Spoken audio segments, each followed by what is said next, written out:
அனைவருக்கும் வணக்கம். இன்றைக்கு இந்த பதிவில் கபாடபுரம் நாவலின் கடைசி அத்தியாயங்களை பற்றி பார்க்கலாம். அத்தியாயம் 26. சிகண்டி ஆசிரியர் மனக்கிளர்ச்சி. சிகண்டி ஆசிரியரிடம் இசையை பற்றிய பேச்சுக்களை பேசிக் கொண்டிருக்கும் போதே சாரகுமாரனுக்கு கண்ணுக்கெணியாளின் ஞாபகம் வந்தது.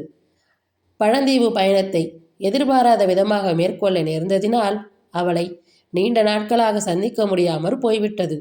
நகர்மங்கல விழாவுக்காக கபாடபுரம் வந்த அந்த இசை குடும்பம் எவ்வளவு நாட்கள் அங்கே தங்கியிருக்கிறதோ அல்லது வேறு ஊர்களுக்கு பெயர்ந்து போய்விட்டதோ என்று அவனுக்கு சந்தேகமாக இருந்தது.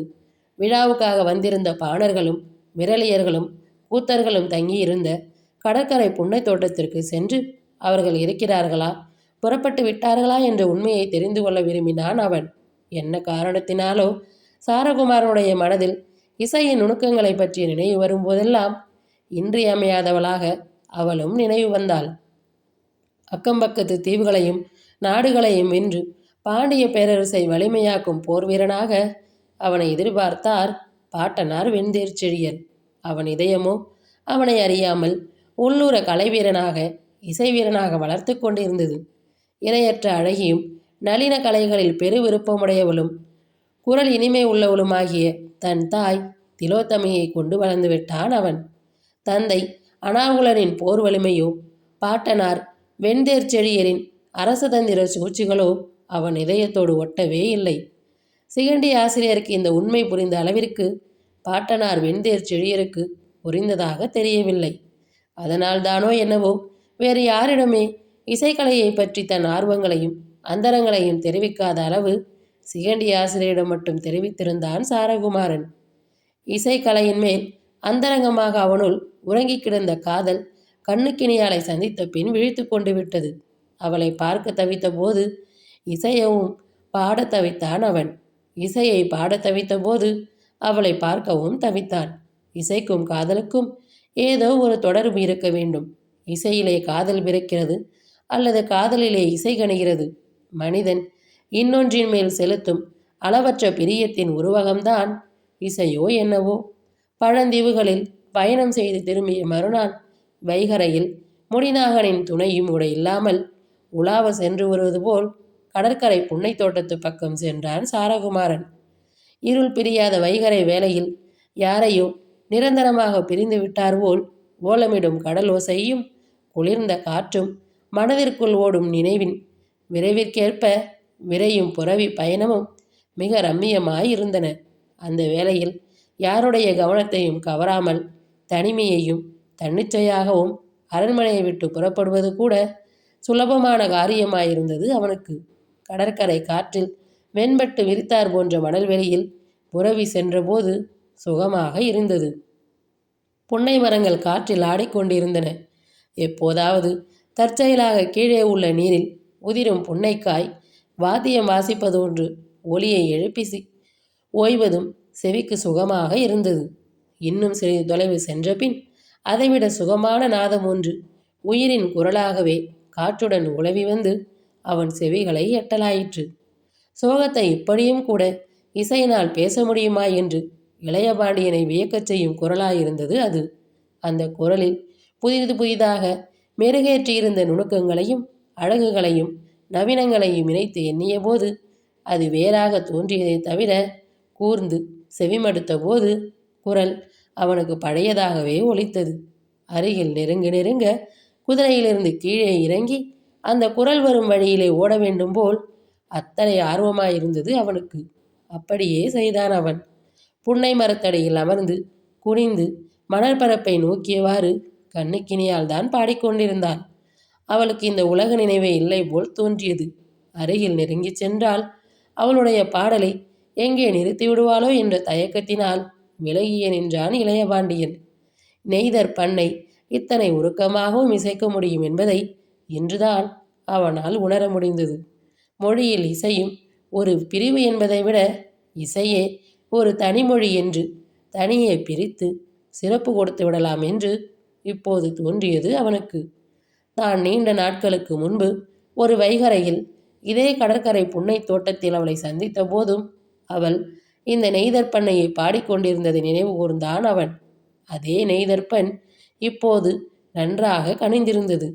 சோகம் இசையாக வரும்போது இன்பத்தை அல்லவா கொடுக்கிறதென்ற விந்தனையான சிந்தனையில் ஈடுபட்டான் அவன். சிறிது நாழிகையில் அவளுடைய பாட்டு நின்றது. நிறைந்த பின்பும் அவளுடைய குரல் செவிகளையும் காற்று வெளியையும் விட்டு அகலாமல் அப்படியே நித்திய சங்கீதமாக நிலைத்து விட்டது போல் ஓர் இனிய பிரமை நிலவ செய்திருந்தது. சிலருடைய இசைக்காக இலக்கணங்கள் படைக்கப்பட்டுள்ளன.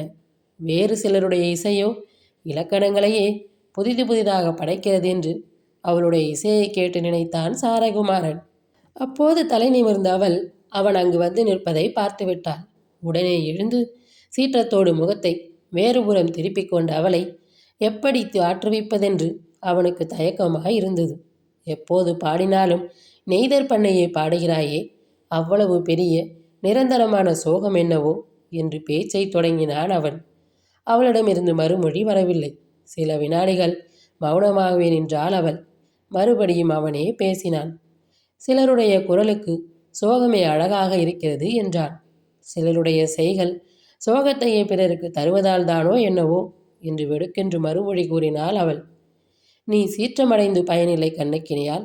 எதிர்பாராத விதமாக என் பாட்டனார் என்னை பழந்தீவுகளுக்கு பயணம் அனுப்பிவிட்டார்.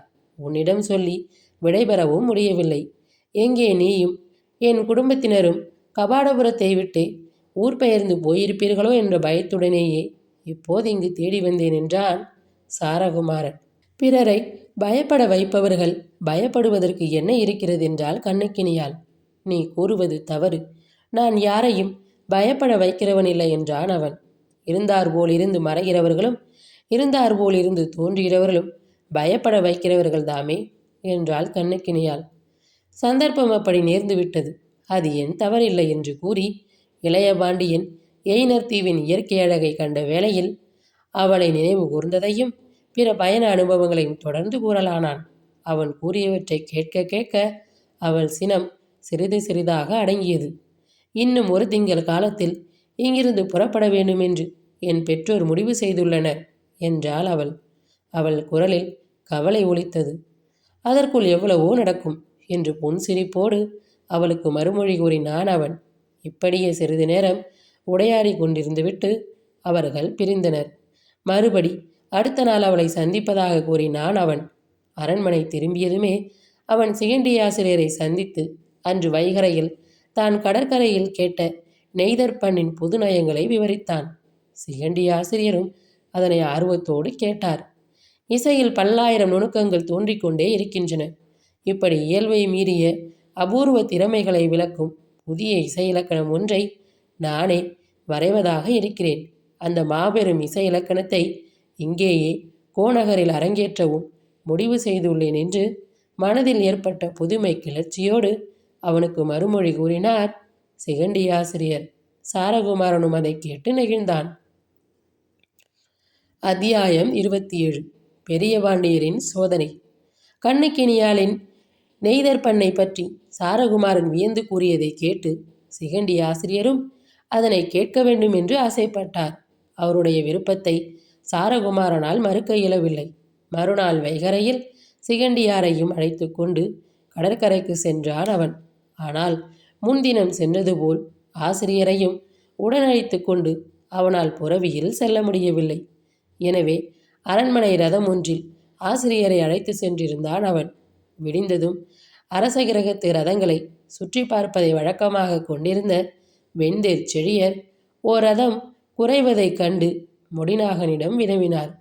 முடிநாகனும் சிகண்டி ஆசிரியரும் கடற்கரை புன்னை தோட்டத்துக்கு ரதத்தில் சென்றிருக்கும் செய்தியை அவரிடம் தெரிவிக்கும்படி ஆயிற்று. தவிர்க்க முடியவில்லை. எனவே கடற்கரை புன்னை தோட்டத்தில் ஒரு பான்மகளின் இசைக்கூத்தை இளையபாண்டியன் ரசித்து வியந்ததை மாறுவேடத்தில் சென்று கண்டிருந்த பெரிய பாண்டியர் அதனால் சினமுற்றிருந்தார். இன்று சிகண்டி ஆசிரியரும் இளையபாண்டியனோடு சென்றிருப்பதை அறிந்து அவருடைய பயம் அதிகமாயிற்று. இவ்வைகரை வேளையில் சிகண்டி ஆசிரியரையும் அழைத்து கொண்டு கடற்கரைக்கு எதுக்காக சென்றான் சாரகுமாரன் என்றவர் கடுகடுப்போடு கேட்டபோது முடிநாயகன் தயங்கி தயங்கி மறுமொழி கூறினான். ஆயினும் பெரிய பாண்டியர் சந்தேகத்தோடு தான் திரும்பினார். சிகண்டி ஆசிரியர் திரும்பியதும் அவரை நான் காண வேண்டும் என்று சொல் என்று கூறிவிட்டுதான் திரும்பினார் அவர். என்ன நேருமோ என்ற பயத்தில் முடிநாகனுக்கு நெஞ்சு படபடத்தது. இளைய பாண்டியரையே கூப்பிட்டு விசாரணை செய்தாலும் ஏதாவது கூறி தப்பித்துக் கொள்வார். சிகண்டி ஆசிரியை கூப்பிட்டு விசாரித்தால் அவர் பெரிய பாண்டியரிடம் பொய் சொல்ல மாட்டார். அவர் பொய் சொல்லாவிட்டால் இளைய பாண்டியரின் மேல் பாட்டனாருக்கு தாங்க முடியாத சினமூலுமே என்று எண்ணி அஞ்சினான் முடிநாகன். இளைய பாண்டியர் அதை பெரியவரிடம்தான் சொன்னதற்காக தன்மேல் சினந்து கொள்வாரோ என்ற பயம் கூட முடிநாகனுக்கு இருந்தது. தேரில் கடற்கரைக்கு சென்றிருந்த சிகண்டியாரும் சாரகுமாரனும் திரும்பி வருகிற வரையில் அரச கிரகத்தின் தேர்கள் நிறுத்தப்படுகிற இடத்திலேயே அவர்களை எதிர்பார்த்து காத்திருந்தான் முடிநாகன். நன்றாக விடிந்து சில நாழிகைகள் கழிந்த பின்னே அவர்கள் சென்றிருந்த தேர் திரும்பி வந்தது. உடனே முடிநாகன் இளையபாண்டியனை மட்டும் ஒரு கணம் தனியை அழைத்து பெரியவர் தேர்களை பார்க்க வந்திருந்ததையும் நடந்த பிற விவரங்களையும் கூறினான். இளையபாண்டியனால் முடிநாகனிடம் கோபித்து கொள்ள முடியவில்லை. சிகண்டி ஆசிரியரிடம் பெரியவர் வினவினால் அவருக்கு சந்தேகம் வராதபடி மறுமொழி கூறுமாறு சொல்லிவிட முடிவு செய்தான் அவன். தேரை அரச கிருகத்தின் தேர்ச்சாலையில் விட்டுவிட்டு இருவரும் அரண்மனைக்குள்ளே செல்ல இருந்த நிலையில் முடிநாகன் பெரிய பாண்டியர் தங்களை கண்டு பேச விரும்பினார் என்று சிகண்டி ஆசிரியரிடம் தெரிவித்தான். சிகண்டி ஆசிரியரும் அதை கேட்டு தாமே பெரிய பாண்டியரை காண்பதாக அவனிடம் கூறினார். அப்படி செல்லும்போது குறிப்பறிந்த சாரகுமாரன் அவருடன் செல்லவில்லை. சிகண்டி ஆசிரியரை கண்ணுக்கினியாளின் தெய்வீக இசையை கேட்க செய்துவிட்ட பெருமையில் இருந்தான் இளைய பாண்டியன். பாட்டனாரிடம் சிகண்டி ஆசிரியர் விபரீதமாக எதுவும் கூறவிட முடியாது என்பதில் அவனுக்கு நல்ல நம்பிக்கையும் இருந்தது. சிகண்டியார் பெரிய பாண்டியரை சந்திக்க சென்றபோது பெரிய பாண்டியர் எதற்காகவுமே சிறப்பான காரணத்திற்காக அவரை காண விரும்பியது போல் பேசாமல் பொதுவான பல செய்திகளை பற்றி பேசினார். இசை நூல்கள், இளையபாண்டியனின் இசைப்பயிற்சி, குருகுல வாசத்தை முடித்து அவனுக்கு அரசியல் அனுபவங்களை உணர்த்த வேண்டியிருக்கிற சமயம் இது என்று தன் உட்கிடக்கத்தை எல்லாவற்றையும் பற்றி கூறிக்கொண்டே வந்தவர் இறுதியில் இளையபாண்டியனும் அவரும் தேரில் போயிருந்ததை பற்றி குறிப்பிட்டுவிட்டு சிகண்டியாரின் முகத்தை கூர்ந்து நோக்கினார். ஓ, அதுவா? நெய்தர் பண்ணை புது புது நுணுக்கங்களுடன் பாடும் பான்மகள் ஒருத்தி கடற்கரை புன்னை தோட்டத்தில் இருப்பதாக அறிந்து காண்பதற்கு சென்றோம்.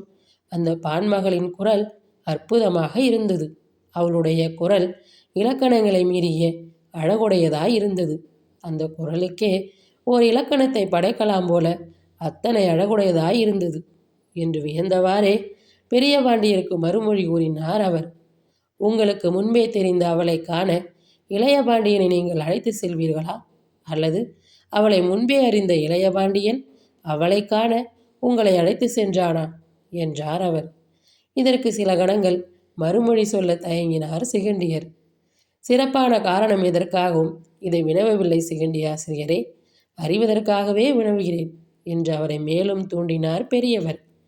இளையபாண்டியர் முன்பே பலமுறை அந்த அபூர்வ இசையை கேட்டு என்னிடம் பெருமையாக கூறியதால்தான் நானும் சென்றேன். நான் படைத்து வரும் இசை நுணுக்க நூலுக்கு பெரிதும் பயன்படும் அனுபவம் அது என்று மறுமொழி கூறிவிட்டார் அவர். அப்படியானால் நானும் அந்த பான்மகளின் இசையை கேட்க ஆசைப்படுகிறேன். நாளை என்னை அழைத்து செல்வீரா என்று உள்ளடக்கமான குரலில் சிகண்டி ஆசிரியர் கேட்டார் பெரிய பாண்டியர்.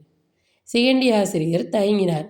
வேறொன்றுமில்லை, நல்ல இசையை நானும் பாராட்டலாமே என்றுதான் என மேலும் வேண்டினார் பெரியவர். இசை போன்ற நுண்கலைகளில் விருப்பமே அதிகமில்லாத பெரிய பாண்டியர் திடீரென்று இப்படி கேட்டதில் ஏதோ விபரீதம் இருப்பதாக அப்போதுதான் சிகண்டியாருக்கு புரிந்து கொள்ள முடிந்தது. அவர் தட்டி கழிக்க முயன்றார். பெரிய பாண்டியரோ பிடிவாதமாக அந்த பான்மகளை தானும் பார்த்தே தீர வேண்டும் என்றார். அத்தியாயம் 28. கலைமானும் அரிமாவும். பெரிய பாண்டியருடைய பிடிவாதத்தை சிகண்டி ஆசிரியருடைய சொற்களால் தகர்க்க முடியவில்லை. கலை காரணமாக ஏற்படும் ஆர்வத்தையும் அரசியல் காரணமாக ஏற்படும் அக்கறையையும் பகுத்து உணர முடியாத அளவிற்கு சிகண்டி ஆசிரியருடைய மதி மழுங்கி இருக்கவில்லை. நானும் அந்த பான்மகளின் இன்னிசையை கேட்க ஆசைப்படுகிறேன் என்று பெரிய பாண்டியவர் கூறியதை சிகண்டியார் நம்பவில்லை. அவருடைய வேண்டுகோளில் இயற்கையான ஆர்வமோ கனிவோ இல்லாததை அவர் முன்பே கூர்ந்து கவனித்து உணர்ந்து விட்டார். அந்த வேண்டுகோளில் யாருமே விரும்பத்தக்கதல்லாத ஒரு கடுமையான உள்நோக்கம் இருப்பது போல் சிகண்டி ஆசிரியருக்கு தோன்றியது. அதற்கு இணங்கவும் மனமின்றி அதை மறுக்கவும் இயலாதவராய் குழப்பமானதொரு மனநிலையில்தான் அப்போது அவர் இருந்தார். கண்ணுக்கினியாலை பற்றி பெரிய பாண்டியரிடம் எதுவும் கூற நேர்ந்ததால் அவருக்கு சிறிது சந்தேகம் வராதபடி கூறுமாறு இளைய பாண்டியன் தன்னிடம் வேண்டிக் கொண்டிருந்ததை இப்போது நினைவு கூர்ந்தார் சிகண்டி ஆசிரியர். சிறிய காரணத்துக்காகவோ பெரிய காரணத்துக்காகவோ எதற்குமே அவர் பொய் சொல்லி பழகியதில்லை. பொய் சொல்லக்கூடாதென்ற நோன்பை அழித்து கொள்ள காரணம் சிறிதாயிருந்தால் என்ன, பெரிதாயிருந்தால் என்ன, அது அவரால் முடியவில்லை. பெரிய பாண்டியரை கண்ணுக்கினியாரிடம் அழைத்து போக அவர் இணங்கிவிட்டார்.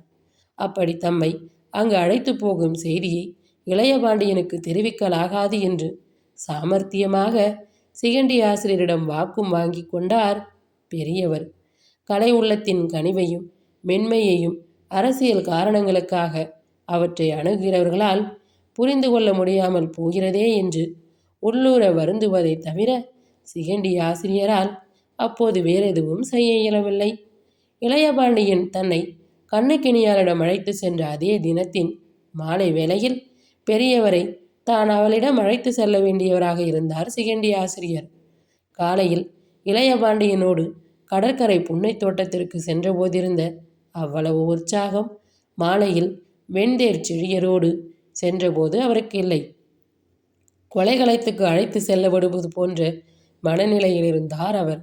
கண்ணுக்கினியால் என்ற புள்ளிமானை காண பெரிய பாண்டியவர் என்ற சீற்றம் நிறைந்த முதிய சிங்கத்தை அழைத்து போவது போன்ற அவ்வளவு வேதனை அந்த இசைப்புலவருடைய உள்ளத்திலே நிறைந்திருந்தது.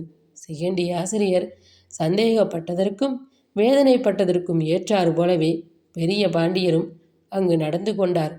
சிறிது நேரம் அவளுடைய இசையை கேட்பது போல் நடித்த பெரிய பாண்டியர் அவளிடம் வினாவிய வினாக்களும் விசாரித்த விசாரிகளும் சிகண்டி ஆசிரியரை கலக்கத்திற்கு உள்ளாக்கின.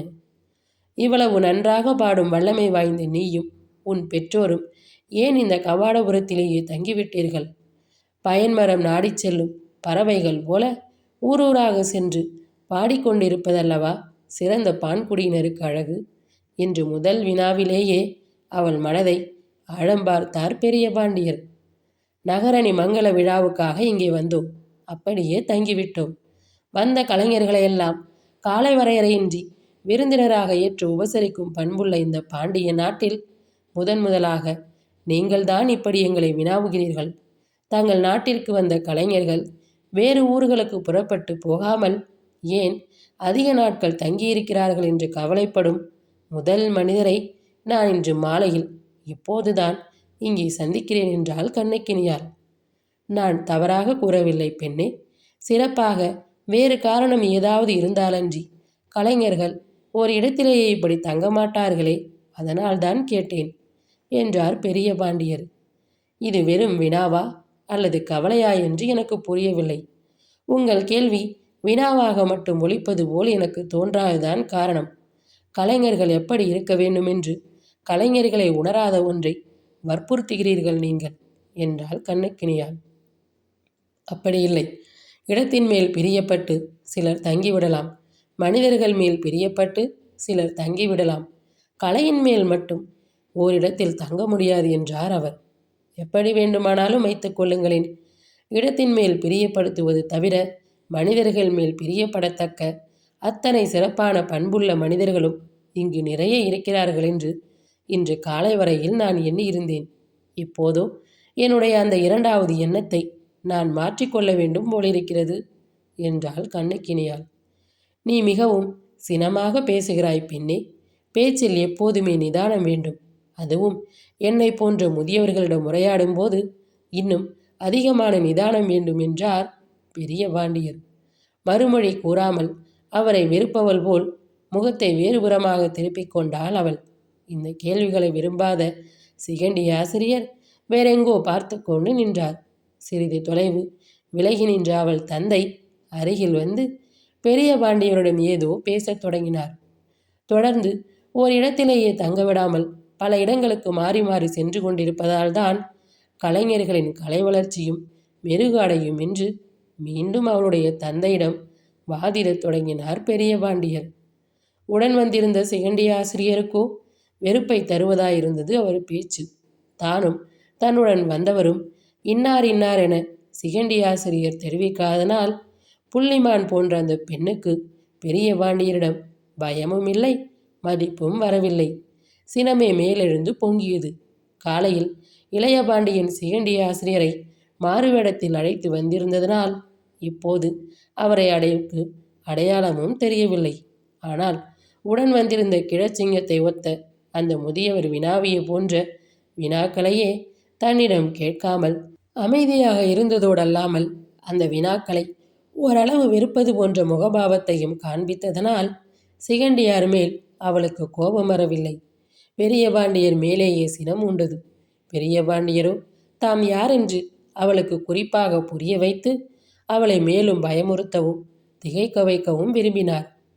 அரச குடும்பத்தினர் மட்டுமே பாணர்களுக்கு பரிசளிக்கும் பொற்பூக்கள் சிலவற்றை தம்மோடு கொண்டு வந்திருந்த அவர் அந்த பொற்பூக்களில் ஒன்றை எடுத்து, எவ்வாறாயினும் ஆகுக, உங்கள் கலைத்திறனை போற்றி இவற்றை உனக்கு அளிக்கிறேன் என்று அவற்றை அவளிடம் நீட்டினார்.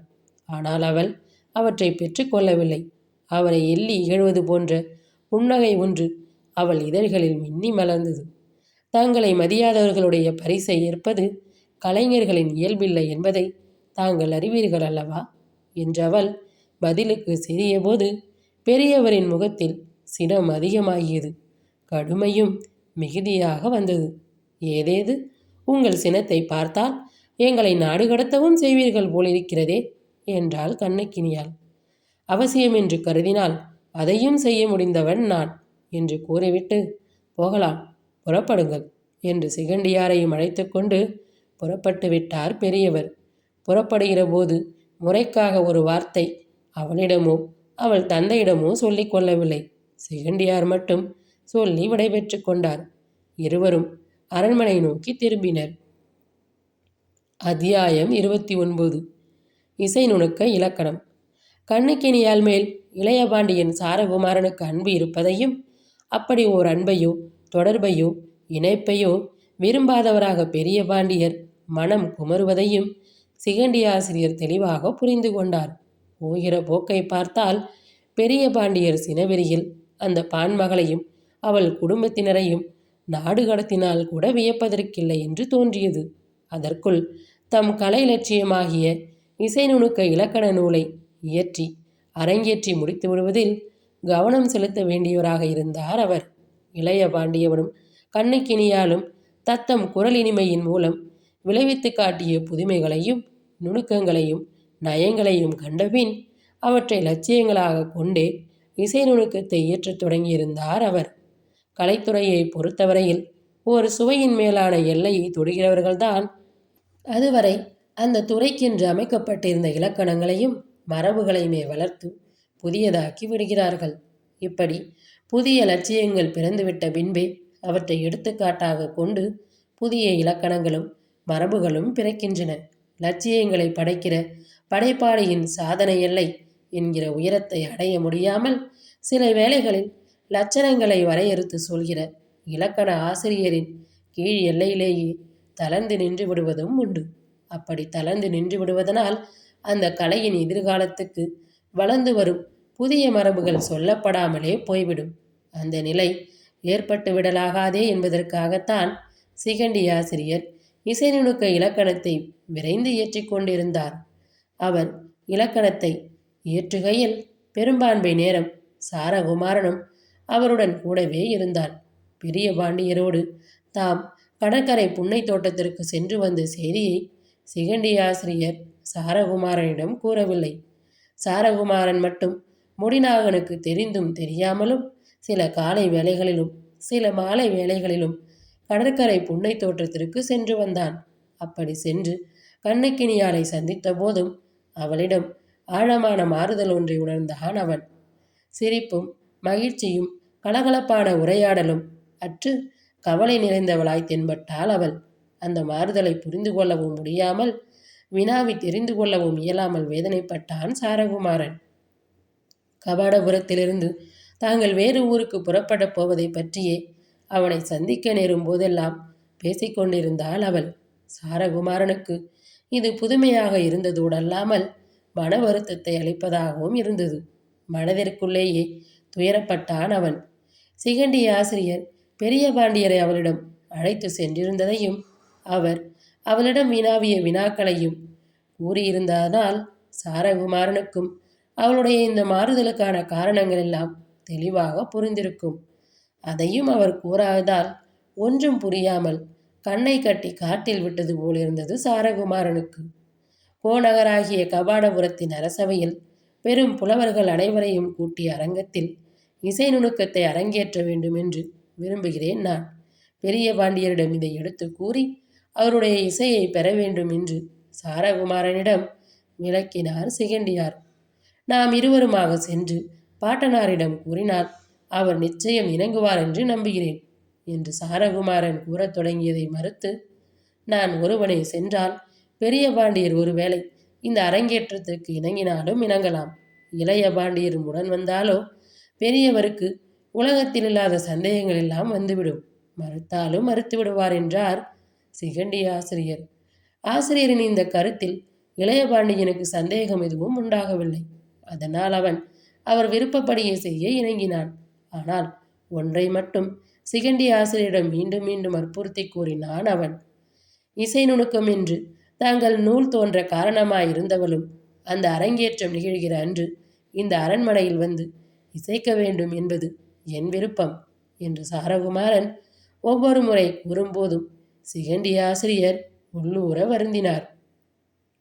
கடற்கரை புன்னை தோட்டத்து பான்மகள் வந்து பாட வேண்டும் என்று வேண்டினால் பெரிய பாண்டியர் இசை நுணுக்க நூலை அரங்கேற்றவே ஒப்புக்கொள்ள மாட்டார் என்று தோன்றியது. இதை இளைய பாண்டியனிடமும் விட்டு சொல்ல முடியாமல் தவித்தார் அவர். சாரகுமாரனின் தந்தை அனாகுல பாண்டியனிடம் இந்த அரங்கேற்றத்தை பற்றி விவரித்து கூறலாம் என்றாலோ பெரிய பாண்டியர் வெந்தேர் செழியரின் விருப்பத்துக்கு மாறாக அனாகுலனும் ஒரு காரியத்தை செய்ய மாட்டான் என்பது சிகண்டியாருக்கு நன்றாக தெரிந்திருந்தது. எனவே பெரிய பாண்டியரை தேடிச் சென்றார் அவர். பெரிய பாண்டியர் சிகண்டி ஆசிரியரை வரவேற்ற விதமே இசையை பற்றியோ கலைகளை பற்றியோ கடற்கரை புன்னை மர தோட்டத்தில் தங்கியிருக்கும் பான்மகளை பற்றியோ எதையும் என்னிடம் சொல்லிவிடாதே என்பது போல் இருந்தது. தென்பழ தீவுகள் அனைத்தையும் ஒரு வலிமை வாய்ந்த கடற்படையை அனுப்பி வெற்றி கொண்டு நேராக கபாடபுர கோநகரின் ஆட்சிக்கு கீழே கொணர்ந்து பாண்டியர் வலிமையை பலப்படுத்திவிட எண்ணிக்கொண்டிருக்கிறேன். அதற்கு இன்னும் ஒரு வழி புலப்படவில்லை. தென்கடலில் தனித்தனியே சிதறண்டு கிடக்கும் அந்த தீவுகளை ஓரிரு நாட்களில் வெற்றி கொள்வதும் சாத்தியம் என்று தோன்றவில்லை. அதிக நாட்களும் அதிக முயற்சியும் அதிக பொறுமையும் அந்த காரியத்திற்கு தேவைப்படும். அனாகுணலை அனுப்பலாம் என்றாலோ அவ்வளவு அதிக நாட்கள் அவன் கோநகரத்தில் இல்லாமல் வெளியே தீவுக்கு போவது நல்லதல்ல. நானே போகலாம் என்றாலோ என்னுடைய முதுமையும் தளர்ச்சியும் அதற்கு ஏற்றவையல்ல. இந்த நிலையில் இந்த படையெடுப்பிற்கு தலைமை ஏற்க சாரகுமாரன் ஒருவனை தவிர வேறொருவரும் இல்லை. முன்பே அதை மனதில் கொண்டுதான் அவனையும் முடிநாகனையும் தென்பழ தீவுகளில் ஒருமுறை சுற்றி வருமாறு செய்தேன். ஆனால் அவனோ இன்னும் அரசியல் பொறுப்புகளில் அக்கறையற்றவனாக தோன்றுகிறான். ஓர் அரசன் போரற்ற அமைதி காலங்களில் மட்டுமே கலைகளின் ரசிகனாக இருக்கலாமே அன்றி போர்க்காலங்களில் கலைகளை மறைக்கவும் தெரிய வேண்டும். ரசிகனாக இருப்பதற்கு மேலாக அவனே கலைஞனாக இருப்பதோ கவிஞனாக வளர விரும்புவதோ அவனை பெற்ற அரச குடும்பத்திற்கு எவ்வளவிற்கு பயன்படாமல் போகும் என்பதை உங்களை போன்ற புலவர்களால் ஒருபோதும் உணர முடிவதில்லை. ஆனால் என் பெற்றோர்களோ ஒவ்வொரு வினாடியும் அதை மட்டுமே உணர்ந்து கவலைப்பட்டு கொண்டிருக்கிறோம். கலைமகள் மனித இதயத்தை நெகிழச் செய்து நளினமாக்கி விடுகின்றன. ஒரு மனம் அப்படி நெகிழ்ந்து நளினமாவதால் அது ராஜதந்திர நினைவுகளுக்கோ அரசியல் சூழ்ச்சிகளுக்கோ பயன்படாமல் போகிறது என்று கவலை தோய்ந்த குரலில் பெரிய பாண்டியர் தன்னிடம் வருத்தப்பட்ட போது தான் வந்த காரியத்தை அவரிடம் கூறுவதற்கு ஏற்ற சமயம் அதுதானா இல்லையா என்பதை கணிக்க முடியாமல் தயங்கியபடியே பேசாமல் இருந்தார் சிகண்டி ஆசிரியர். பெரிய பாண்டியரோ அவருடைய தயக்கத்தை தமக்கு சாதகமாக எடுத்துக்கொண்டு மேலும் தொடர்ந்து குறைபடத் தொடங்கிவிட்டார். மனம் அரசதந்திரத்துக்கு ஏற்றதாக வாய்க்காத காரணத்தினாலேயே அப்படிப்பட்ட அரச குமாரர்களை பெற நேர்ந்த பல அரச குடும்பங்கள் பெருமையழிந்து மரபு கெட்டிருக்கின்றன. தென்பழ தீவுகளை சுற்றி பார்த்துவிட்டு திரும்பிய பின் அந்த தீவுகளை வென்று அடக்கி வலிமை மிக்கதொரு பாண்டிய பேரரசை உருவாக்க வேண்டியதை பற்றி தானாகவே என்னிடம் பேச வருவான் என்று சாரகுமாரனை எதிர்பார்த்து கொண்டிருக்கிறேன் நான். அவனோ காலையும் மாலையும் தேரிலும் புறவியிலுமாக மாற்றி மாற்றி கடற்கரை புன்னை தோட்டத்தை சுற்றி கொண்டிருக்கிறான். இந்த நிலையிலேயே நீங்கள் வேறு இசை இலக்கணம் ஏதோ இயற்றி கொண்டிருக்கிறீர்களாம் என்று அவர் கூறிக்கொண்டே வந்தபோது, அதுதான் சமயமென்று, ஆம், அந்த இசை இலக்கண நூலை கபாடபுரத்து புலவர் பெருமக்கள் கூடிய பேரவையிலேயே அரங்கேற்ற வேண்டுவது பற்றி பேசத்தான் நான் இப்போது உங்களிடம் வந்தேன். விரைவில் அதை அரங்கேற்றி முடித்துவிட்டால் அப்புறம் இளைய பாண்டியருடைய கவனத்தை அரசியல் காரியங்களில் திருப்புவதற்கு மிகவும் வாய்ப்பாக இருக்கும். அதை அரங்கேற்ற காலம் தாழ்த்தி கொண்டே போனாலும் இளைய பாண்டியருடைய கவனம் அந்த அரங்கேற்றத்தை எதிர்நோக்கியே கவலைப்பட்டு கொண்டிருக்கும். அதை தவிர்க்க ஒரே வழி அந்த அரங்கேற்றத்தை உடன் ஏற்பாடு செய்து முடிப்பதுதான். தங்கள் மனக்குறிப்பை அறிந்துதான் நானும் அதனை விரைந்து அரங்கேற்றி முடிக்க விரும்பினேன் என்று சமயோசிதமாக அவர் மனப்போக்கினை அறிந்து இப்படி பேச்சை திருப்பினார் புலவர். அரங்கோற்றம் முடிந்த பின்பும் சாரகுமாரன் கலை கலை என்று திரியத் தொடங்கினால் எனக்கு உங்கள் மேல்தான் கோபம் வரும் என்று நிபந்தனையில் இறங்கினார் பெரியவர். ஒரு வழியாக அதற்கு ஏதோ தீர்த்திறன் கூறி அவரை அரங்கேற்றத்திற்கு இணங்க செய்து அடுத்த பௌர்ணமி மாலையில் இசையணுக்க நூலுக்கு அரங்கேற்ற நாள் குறித்தார் சிகண்டியாசிரியர். இந்த நூல் அரங்கேறிய உடனே மறுபடியும் இன்னொரு இசை இலக்கணத்தை உடனே உருவாக்கிவிட மாட்டீரே என்று பெரிய பாண்டியர் குத்தலாக கேட்டபோது சிகண்டியாசிரியருக்கு உள்ளூர சிரிப்புதான் வந்தது. ஆனால் அந்த சிரிப்பை அடக்கிக் கொண்டு அடக்கமாகவும் நிதானமாகவும் அப்படியெல்லாம் ஒன்றும் தோன்றுவதற்கில்லை என்று பெரியவருக்கு மறுமொழி கூறினார் சிகண்டியாசிரியர்.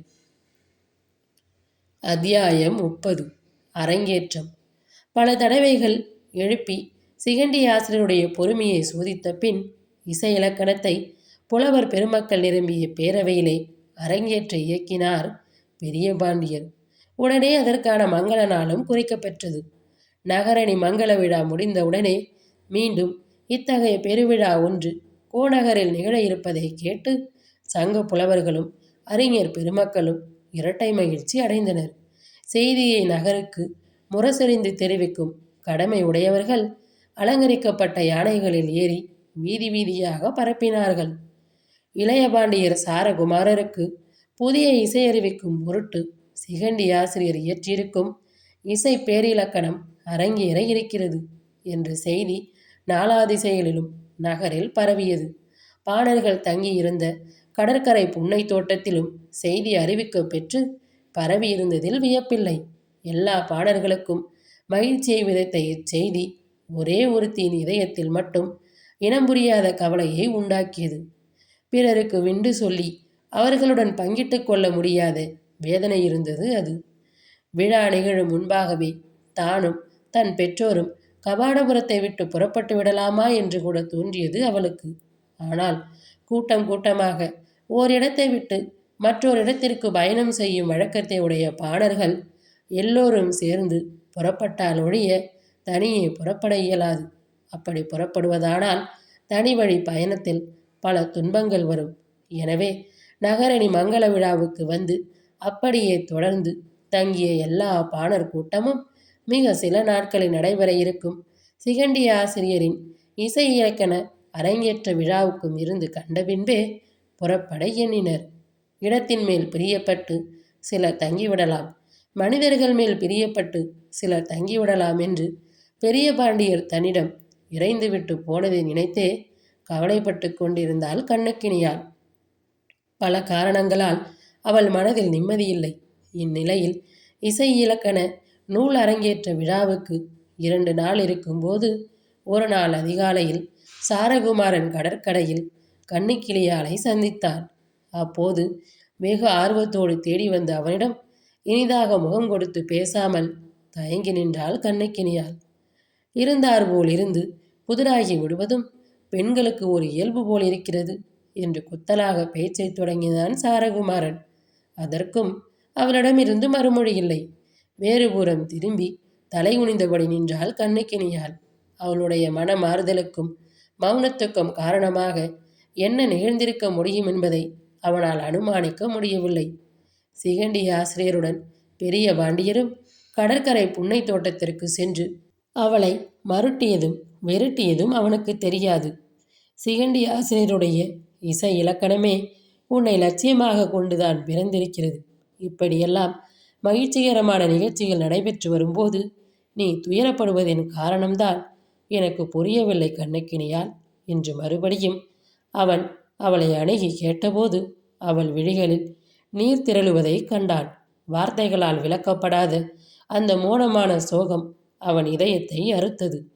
அழுகைக்கிடையே ஒவ்வொரு வார்த்தையாக அவள் கூறினாள்.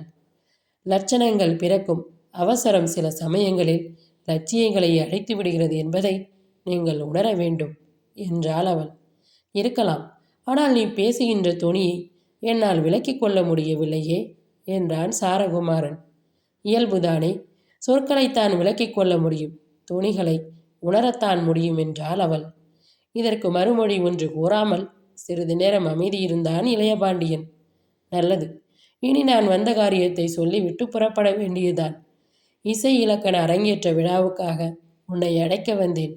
சிகண்டி ஆசிரியர் இலக்கண நூற்பாக்களை ஒவ்வொன்றாக அவையில் கூறி விளக்கியதும் அரங்கேற்ற முறையில் நானும் நீயும் இசைபாடி இலக்கணங்களுக்கு லட்சியம் காட்ட வேண்டும் என்றான் சாரகுமாரன். நீங்கள் அரசகுமாரன், எதற்கும் எந்த இடத்திலும் லட்சண லட்சியங்கள் கூற முடியும். நாங்கள் நாடோடி பான்குடி மக்கள். எங்களுடைய பெருமையும் புகழ்களும் வரையறுக்கப்பட்ட எல்லையோடு நின்றுவிடக்கூடியவை. நாங்கள் சிலவற்றை அடைய முடிந்து பலவற்றை அடைய முடியாமல் தவிக்கும் ஏழைகள் என்று அவள் கூறியபோது அழுகையும் விம்மலும் குரலை அடைத்தன. உன் மனத்தை யாரோ வலிய முயன்று கெடுத்திருக்கிறார்கள். இந்த நிலையில் நான் என்ன கூறினாலும் ஏற்றுக்கொள்ள மாட்டாய். அரங்கேற்ற விழாவுக்கு வா. அங்கே சிகண்டி ஆசிரியர் உன்னை கூப்பிட்டு பாட வேண்டும் போது மறுக்காமல் யாழுடன் வந்து பாடு என்று வேடிக்கொண்டு அவளுடைய மறுமொழியை எதிர்பாராமலே குதிரை ஏறி புறப்பட்டு விட்டான் சாரகுமாரன். அவனுடைய குதிரை இருந்த இடத்தை விட்டு மறைந்த மறுகணமே அவள் கோவென்று கதறி எழத் தொடங்கினாள். அவளுக்குள்ளே குமரிக்கொண்டிருந்த உணர்ச்சிகள் வெடித்து கிளர்ந்து போல ஆயின. கடலையும் மணற்பரப்பையும் உன்னை மரங்களையும் அவற்றோடு தன்னை சூழ்ந்துவிட்ட தனிமையை உணர்ந்தவள் போல் நெடுநேரம் குமுறி குமுறி அழுதி தீர்த்தாள் அவள். கடற்கரைக்கும் மனிதனுடைய சோகத்துக்கும் உலகு தொடங்கிய நாள் முதல் ஏதோ ஒரு தொடர்பு இருக்க வேண்டும் போலிருக்கிறது. இல்லையானால் இரங்கலையும் சோகத்தையும் பேசும் நெய்தல் திணையை ஏன் கடற்கரையாக அமைக்கப் போகிறார்கள்? தன் உணர்ச்சியின் வேதனைகளெல்லாம் தீரும் வரை அங்கிருந்து அழுத பின்பே புன்னை தோட்டத்திற்கு திரும்ப முடிந்தது அவளால். முதலாக நகரணி மங்கல விழாவிற்கு வருகிற வழியில் சாரகுமாரனை சந்திக்க நேர்ந்தது முதல் பழைய நினைவுகளை ஒவ்வொன்றாக நினைக்க முயன்றாள் அவள். அப்போது கபாடபுரத்து முத்துவணிகன் என்ற இளைய பாண்டியன் தன்னை பொய்யாக அறிமுகப்படுத்தி கொண்டது நினைவுக்கு வந்தது அவளுக்கு. அப்போதும் அதற்கு பின்பு சந்திக்க நேர்ந்த வேலைகளும் இருவருக்கும் இடையே நிகழ்ந்த அழகிய உரையாடல்களையெல்லாம் தொகுத்து நினைவு கூர்ந்தாள் அவள். தேர்வுலாவின் போது உலா கோலத்தில் சாரகுமாரனின் எழிற்கோலத்தை கண்ட காட்சி இன்னும் அவள் மனக்கண்ணில் அப்படியே இருந்தது. ஒவ்வொன்றாக நினைத்து கொண்டே வந்தவளுடைய நினைவு அருந்து சோகம் மீண்டும் தொடங்குகிற இடமாக வாய்ந்தது. முதிய பாண்டியரும் சிகண்டியாரும் சேர்ந்து வந்து தன்னை சந்தித்த சந்திப்பை நினைவு கூறுவது. அந்த சந்திப்பை நினைவு கூறுதலே மற்ற எல்லா இனிய நிகழ்வுகளையும் அழிப்பதாக இருந்தது. அவளுடைய இனிய அனுராக நினைவுகளை எல்லாம் மறக்கச் செய்யும் பேரிடியாக இருந்தது பெரிய பாண்டியரின் வரவும் வந்து தன்னிடம் உரையாடிய கடுமையான உரையாடலும். அத்தியாயம் 31. யாழ் நழுவியது. கபாடபுரத்தின் அரசவையில் அன்று கோலாகல வெள்ளம். இடைசங்க புலவர்கள் யாவரும் வரிசை வரிசையாக புலமை செருக்குடனே வீற்றிருந்தார்கள். கடற்சிங்கம் போல் பெரிய பாண்டியர் புலவர்களுக்கு நடுநாயகமாக சிகண்டி ஆசிரியருடன் அமர்ந்திருந்தபடியால் பட்டத்து முறைப்படி அனாகுல பாண்டியன் தனிவே குழுவிட்டிருந்தது கூட அங்கு எடுப்பாக தெரிய முடியாது போயிற்று. பெரிய பாண்டியருக்கும் சிகண்டி ஆசிரியருக்கும் நடுவே அடக்க ஒடுக்கமாக பணிவுடன் இளைய பாண்டியன் சாரகுமாரனும் அமர்ந்திருந்தான். அவனுடைய கண்கள் கூட்டத்தில் யாரையோ துழாவிக் கொண்டிருந்தன. அப்படி அவன் யாரையோ துழாவி தேடுவதை பெரிய பாண்டியரும் சிகண்டி ஆசிரியரும் அவன் அறியாமல் கவனித்து தங்களுக்குள் ஒருவர் முகத்தை மற்றவர் குறிப்பாக பார்த்து கொண்டார்கள். சிகண்டியார் ஒருவர் மட்டும் அந்த நிலையில் இளைய பாண்டியன் மேல் மிகவும் அனுதாபமாக இருந்தது. உள்ளூர மனதுக்குள்ளேயே அரசகுல தர்மங்களின் கடுமையான நெறிதுரைகளை வெறுத்தார் அவர். பிரியமுள்ள இருவருக்கு நடுவே ஏற்றத்தாழ்வு, பெருமை, சிறுமை கற்பிக்கும் ராசகம்பீர வாழ்வின் கொடுமையினால் இளையபாண்டியன் சாரகுமாரன் தன் இதயத்திலே வாழ்நாள் முழுதும் மறக்க முடியாத சோகம் ஒன்றை தாங்க நேரிடப் போவதை எண்ணி அவர் தவித்தார். பாவம், இளைய பாண்டியனுக்கு பெரிய பாண்டியவர் செய்திருக்கும் ஏற்பாடு தெரிந்திருக்க நியாயமில்லை. அரங்கேற்றத்திற்காக கூடியிருந்த அவையின் வியூகத்தில் கடைசி வரிசையாக எங்கோ ஒரு மூலையில் பாணர்கள் அமரவும் நிற்கவும் இடமிடப்பட்டிருந்தது. விழாவில் கண்ணுக்கினியாலும் பாடுவதற்கு பெரிய பாண்டியரின் இசைவை சிகண்டியார் சாமர்த்தியமாக பெற்றிருப்பார் என்று இளைய பாண்டியன் நினைத்திருந்தான். சிகண்டியார் நிலைமையோ இருதலை கொள்ளி இரும்பாக இருந்தது. பெரிய பாண்டியருக்கு அஞ்ச வேண்டிய நிலையில் இருந்த அவரே இளைய பாண்டியனுக்கும் அனுதாபப்பட வேண்டிய நிலையிலும் இருந்தார். முடிநாகனை அருகே கூப்பிட்டு அரங்கேற்று விழாவிற்கு கண்ணுக்கினியாலும் அவள் பெற்றோர்களும் வந்திருக்கிறார்களா இல்லையா என்று பார்த்து அறிந்து வர சொல்லலாம் என்று இளைய பாண்டியன் எண்ணினாலும் அவ்வாறு செய்ய முடியாமல் இருந்தது. ஒருபுறம் சிகண்டியாரும் மறுபுறம் பெரிய பாண்டியரும் அமர்ந்து அவனை சிறை வைத்தால் போலிருந்த அந்த சூழ்நிலையில் முடிநாகனை அருகே கூப்பிடவும் இயலாது போல் தோன்றியது. கண்ணுக்கினியால் வந்திருக்கிறாளா இல்லையா என்று தெரிந்து கொள்ளும் ஆர்வமே கட்டுக்கடங்குவதாக இல்லை. வாழ்க்கையின் உயரத்தில் இருக்கும் ஒருவன் அதன் கீழிருக்கும் தன்னுடைய அந்தரங்கமான சிநேகிதனையோ சிநேகிதையோ காணுகிற அளவு இறங்கி வர முடியாமற் போவது போல் கொடுமை வேறொன்றும் இல்லை என்று தோன்றியது இளைய பாண்டியனுக்கு. புலவர்களின் பாயிரம் சிறப்பு பாயிரங்களுடன் நூல் அரங்கேற்றம் தொடங்கியது. சிகண்டி ஆசிரியர் பாண்டியர் தலைநகரையும் பெரிய பாண்டியரையும் அனாகுலனையும் புகழ்ந்து பாடிய பின் இளைய பாண்டியர் சாரகுமாரனுக்கு இசை நுணுக்கம் அறிவிப்பதன் பொருட்டு அந்நூல் இயற்றப்படுவதாகவும் தொடங்கி நூற்பாக்களை ஒவ்வொன்றாக கூறி விளக்கி அரங்கேற்றலானார். சில பன்வரம்புகளுக்கு ஏற்ப இளைய பாண்டியனே அங்கு பாடியும் காண்பித்தான். புலவர் பெருமக்கள் சிகண்டி ஆசிரியரை நோக்கி ஐயா வினாக்களையும் தடை வினாக்களையும் எழுப்பினார். அவற்றுக்கெல்லாம் சிகண்டியார் மறுமொழி கூறினார். இளைய பாண்டியன் மன நிம்மதி இல்லாமல் அங்கிருந்தான். அவனுடைய கண்கள் கூட்டத்தையே துழாவிக் கொண்டிருந்தன. இறுதியில் ஒருவாறாக தன் மனதுக்கு இனியவளாகிய கண்ணுக்கினியால் நின்று கொண்டிருந்த இடத்தையும் அவன் பார்த்துவிட்டான். கடற்கரை புன்னை தோட்டத்தில் தங்கியிருந்த பாணர்கள் எல்லோரும் நின்று கொண்டிருந்த ஒரு மூலையில் அவளும் கண்கலங்கி நின்று கொண்டிருப்பதை அவள் கண்டு கொண்டான்.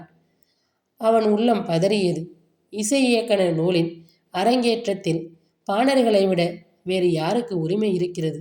அவர்களையெல்லாம் எங்கோ ஒரு கோடியில் இருக்க செய்திருப்பது ஏன் என்றெல்லாம் அவன் மனதில் சந்தேகங்களும் கொதிப்புகளும் கிளர்ந்தன.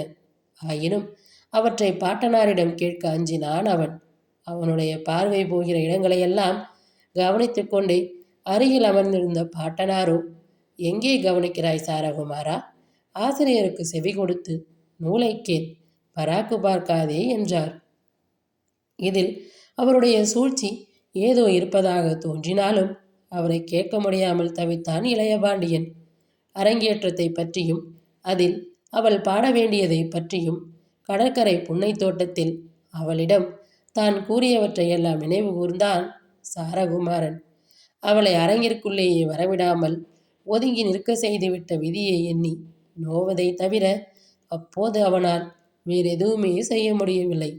அரங்கேற்றம் மகிழ்ச்சிகரமாக நடைபெற்று கொண்டிருந்தது.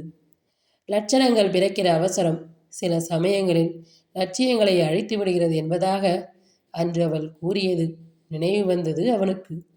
அரங்கேற்றம் முடிந்த பின்னாவது அவள் நின்ற இடத்தை தேடி ஓட வேண்டும் என்பது அவன் ஆவலாய் இருந்தது. தான் ஓர் அரசகுமாரனாக பிறந்ததற்காக அதற்கு முன்பு எப்போதும் இல்லாத அளவிற்கு அன்று வருத்தப்பட்டான் அவன். ஒருவாறு அரங்கேற்றம் நிறைகிற நிலை வந்தது. சிகண்டி ஆசிரியர் இலக்கண நூலின் இறுதி நூற்பாவை விளக்கிக் கொண்டிருந்தார். அரசவையை சேர்ந்த இசை புலவர்கள் அதற்கு மேற்கோள் படிகாட்டத் தொடங்கினார்கள். பாடி முடித்ததும் இளையபாண்டியை நினைத்ததற்கு மாறாக சங்க புலவர்களும் அவையில் இருந்த அறிஞர் பெருமக்களும் அவனையும் அவனுடைய பாட்டனாரையும் சூழ்ந்து கொண்டு விட்டார்கள். பாட்டனார் அவன் கையை அன்பாக பற்றி கொண்டு நிற்கிற பாவனையில் அவன் எங்கும் நழுவ முடியாதபடி பிடித்து கொண்டார். புலவர்களின் புகழுரைகள் அவனுடைய செவியை நிறைக்கத் தொடங்கின.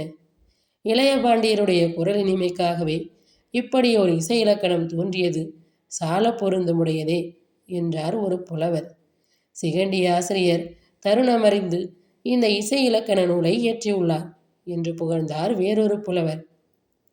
யாருடைய வாயால் புகழ் கேட்டு மகிழ வேண்டுமென்று அவன் ஆசைப்பட்டானோ அந்த புகழுரையை கேட்க முடியாமல் இருந்தது.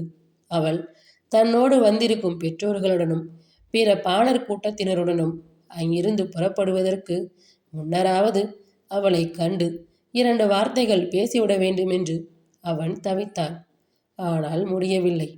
நீண்ட நேரத்துக்கு பின் அந்த அவையிலிருந்த அவனும் அவனை சுற்றி பெரிய பாண்டியர், சிகண்டியர், தந்தை அனாகுலன் முதலியோருமாக வெளியேறிய போது செல்லுகிற வழியில் கண்ணுக்கிணியால் என்ற பகுதி வெறுமையாய் இருந்தது. அவைக்கு வெளியே எங்குமே யாருமே இல்லை.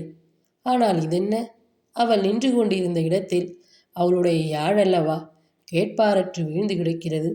இளையபாண்டியன் பதற்றத்தோடு தன்னை சுற்றியிருந்தவர்களிடம் பிரிந்து விலகி சென்று அந்த யாழை எடுத்தான். அது சற்றே கீறி உடைந்திருந்தது. யாருடைய யாழ் கீழே விழுந்த போதெல்லாம் அவன் விரைந்து எடுத்து கொடுத்தானோ அந்த யாழ் இப்போது கீழே உடைந்தே விட்டது என்ற உண்மை மிகவும் வேதனையளிப்பதாக இருந்தது. அது அவளுடைய யாழ்தான் என்பதில் சிறிதும் ஐயமே இல்லை. விரக்தியிலோ கோபத்திலோ அல்லது தான் பார்க்க வேண்டும் என்பதற்காகவோ அவள் அதை அப்படி அங்கே போட்டுவிட்டு போயிருக்க வேண்டும் என்று அவனால் அனுமானம் செய்ய முடிந்தது. இதை அனுமானம் செய்யும்போது பரிதாபத்துக்குரிய அந்த அரசகுமாரின் கண்கள் கலங்கின, கைகள் நடுங்கின, நெஞ்சம் துடிதுடித்தது. நடுங்கும் கைகளால் அந்த யாழை எடுத்து சென்றபோது அவன் கால்கள் பின்னின, நடை தளர்ந்தது.